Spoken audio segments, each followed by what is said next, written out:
The White House calls the impeachment probe into Donald Trump a partisan attempt to destroy the president, as Democrats gear up for the public phase of the investigation.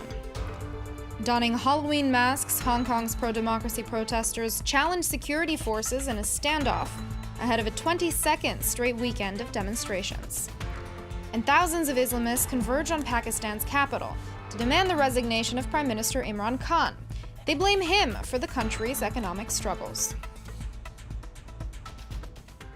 Hello and welcome back to the France 24 newsroom. I'm Anka Ula. Thank you for joining us again. The impeachment inquiry against U.S. President Donald Trump has gone public. House Democrats rallied behind a resolution that sets out rules for the impeachment process and ushers in the next phase, which will feature public hearings instead of private. The White House has called it a blatantly partisan attempt to destroy the president.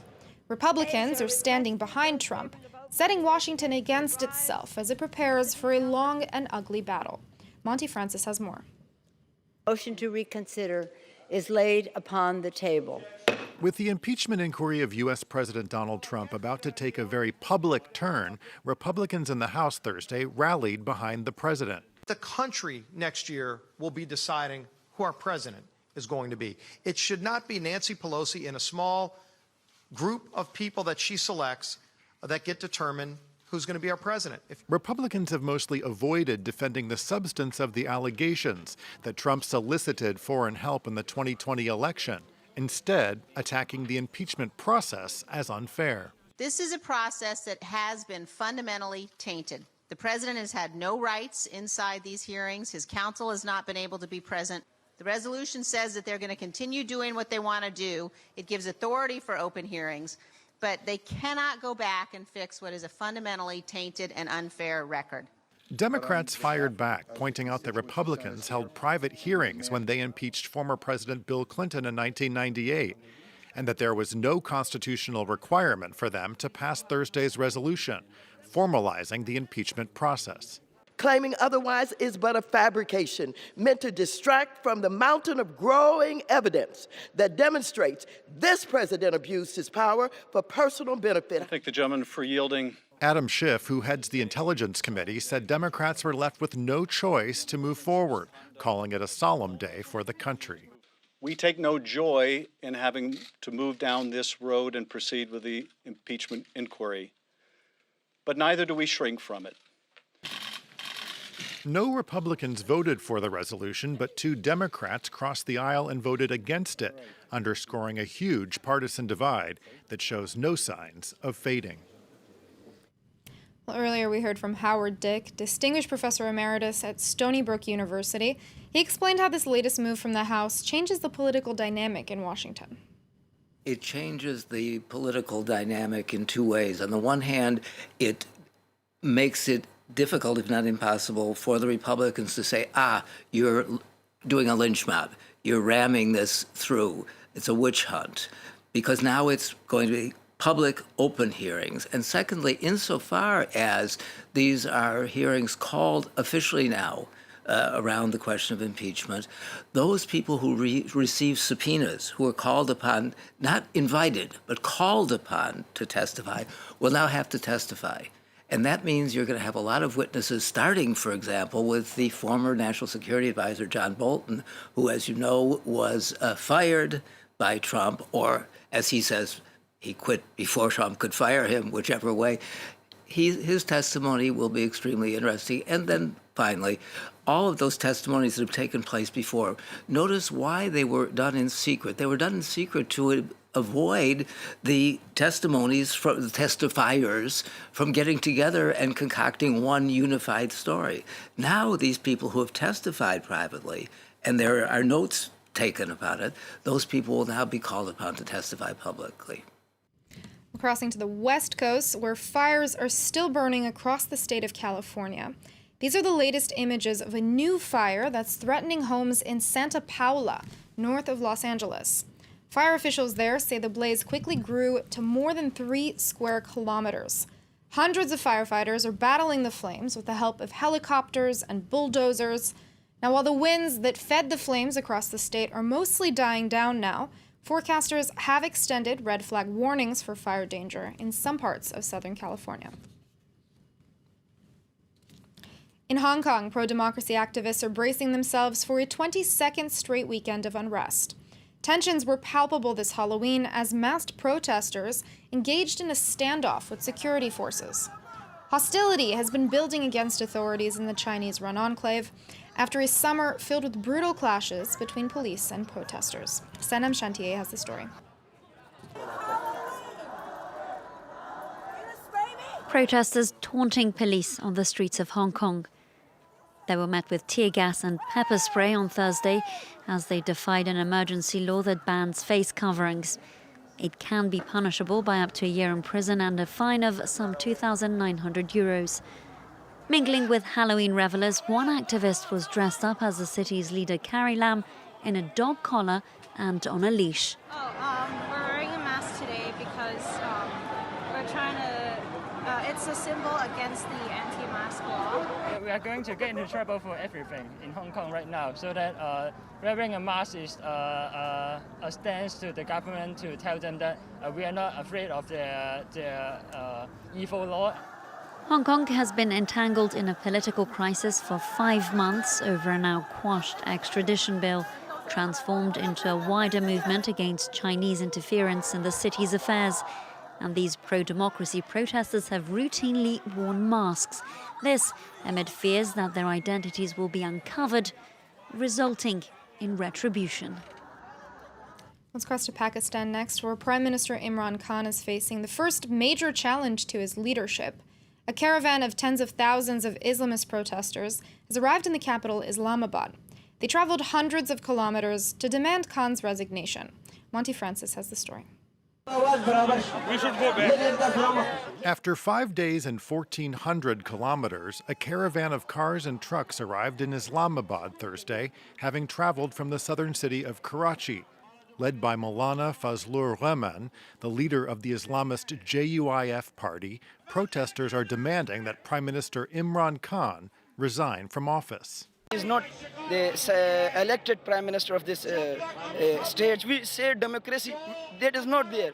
It is the dictatorship in the form of democracy, we can say. They blame Khan for a weak economy and high inflation and accuse him of taking power as a result of what they say was a rigged election last year. Khan came into office promising to repair the economy and to create millions of jobs. But budget deficits led the government in July to accept a $6 billion bailout from the International Monetary Fund. Many found the austerity measures that followed hard to swallow. The poverty level is coming higher. Poor people are not even can pay the bill of the electricity. They cannot pay the bill of the gas. We want him to step down. We want his government to step down. And we want the people of the Pakistan, for the people of the Pakistan, we want free, fair and new election in Pakistan.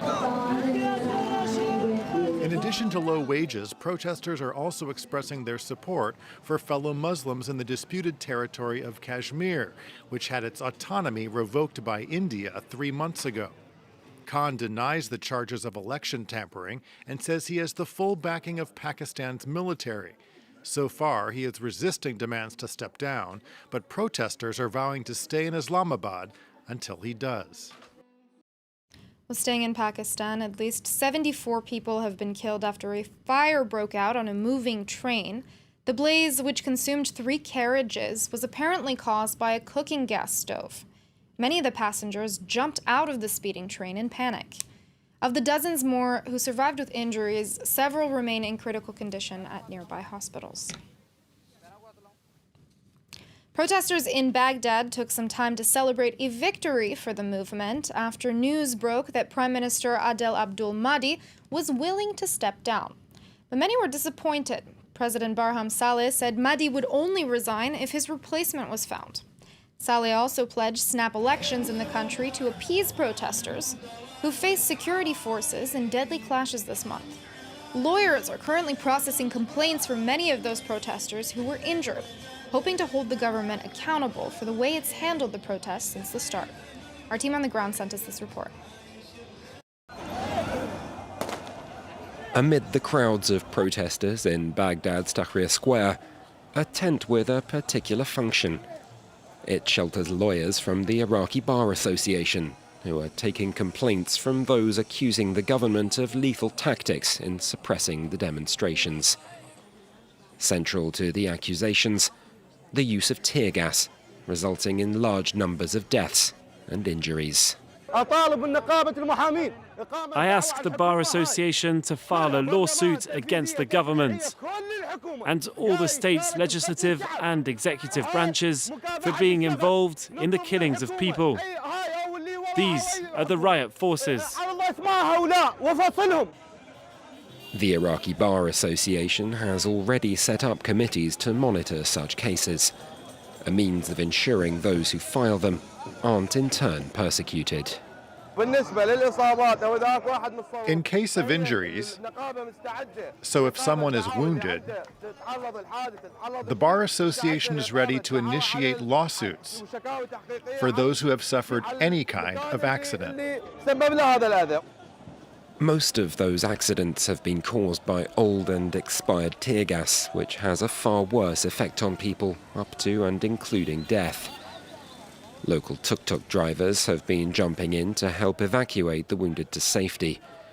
Just one more sign Iraqi society may be coming together, demanding better from its government and holding it to account. That report there from Ibrahim Saleh with France 24's Luke Schrager. Lebanese banks are reopening this Friday for the first time since protests broke out in the country 2 weeks ago. Protesters are still on the streets demanding their sectarian government be replaced with qualified technocrats.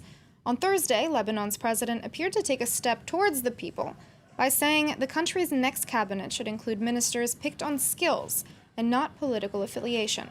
France 24's Leila Milana Allen has the latest from Beirut. He said that sectarianism was a disease in Lebanon. He said that Lebanon needed to move towards a modern civic state in which people were loyal to the nation rather than sectarian leaders. And he appealed to the people. He said that achieving this system would take a long time. He appealed for their patience to wait and work with the government to get towards that. And he appealed to the politicians, to the current parliament, to work quickly to try and achieve a new government that could start working towards these reforms. He also pledged that he would fight corruption and that he would work on the economic system because, of course, the financial crisis here is one of the things most worrying to people. And finally, he said to the Lebanese young people, we have heard your voice. You are the center of this nation and you are its heartbeat. There have been great efforts to make out that there is a return to normality here across Lebanon. From yesterday, immediately after Saad Haridi's resignation, the day before, they were trying to open all the roads again. They said the banks will open either Thursday or Friday. They said schools would go back. But from last night, we saw large protests again. They've carried on through the day today. And immediately after the speech, many more people coming out from the street. This roadblock behind me is a new roadblock in Beirut that didn't even exist before. Me speaking to young people, they're saying to me, what he said, it doesn't matter. We don't believe him, and even if we did, he can't achieve anything. These are just big words. We have given the government 48 hours. This was an ultimatum they gave yesterday that should fall tomorrow, and we haven't heard any real answers, any real solutions. We're taking back to the streets. Well, here in Paris, the annual Salon du Chocolat, or chocolate fair, has opened with a variety of sweet treats from around the world on display. This year, the spotlight is not just on the final product, however, but also the people who toil away to make it, often without proper compensation. Luke Schrager tells us more. Awakening consumers' consciences. That's the idea of a huge number of chocolate makers at the 29 Paris Salon de Chocolat. Some have come from as far as Ghana and Ivory Coast and are trying to show people the substandard conditions and pay they have to cope with, such as farmers in West Africa who live under the poverty line on just $1.20 a day. Plantation owners and farmers get less than a tenth of the price of a chocolate bar sold in supermarkets. If we could get that up to at least a third, it would be a considerable effort. Both Ghana and Ivory Coast represent 60% of the entire world's cocoa production. In an effort to push the industry to raise and fix a more equitable price, both nations in June suspended sales of the 2020 to 2021 harvests for several weeks. It worked, with cocoa giants like Nestlé accepting a rise in basic prices. Smaller producers too are counting on consumers who they think should take better notice of chocolate quality. When we buy it, we don't necessarily know how the revenue is shared. and it's pretty hard for us to judge. But basically, we're aware of these ecologically responsible moves, and we want all the brands to give smaller producers a leg up so they can live better off. West African cocoa producers only receive about 60% of the base export price on average, with states applying higher taxes across the region. Well, speaking of sweet treats, it's still Halloween in the United States, and it seems that everyone is getting in on the fun this year, including 2 four-legged residents at Illinois' Brookfield Zoo. Now, they may not be wearing costumes, but that didn't stop zookeepers from giving their favorite bears some Halloween treats. This polar bear, named Hudson, got a pumpkin full of blueberries and fish, while brown bears, Axie and Jim, got their pumpkins filled with meat and blueberries. A very successful, although snowy, Halloween for them. And with that, we leave this edition. Stay tuned to France 24, much more coming up.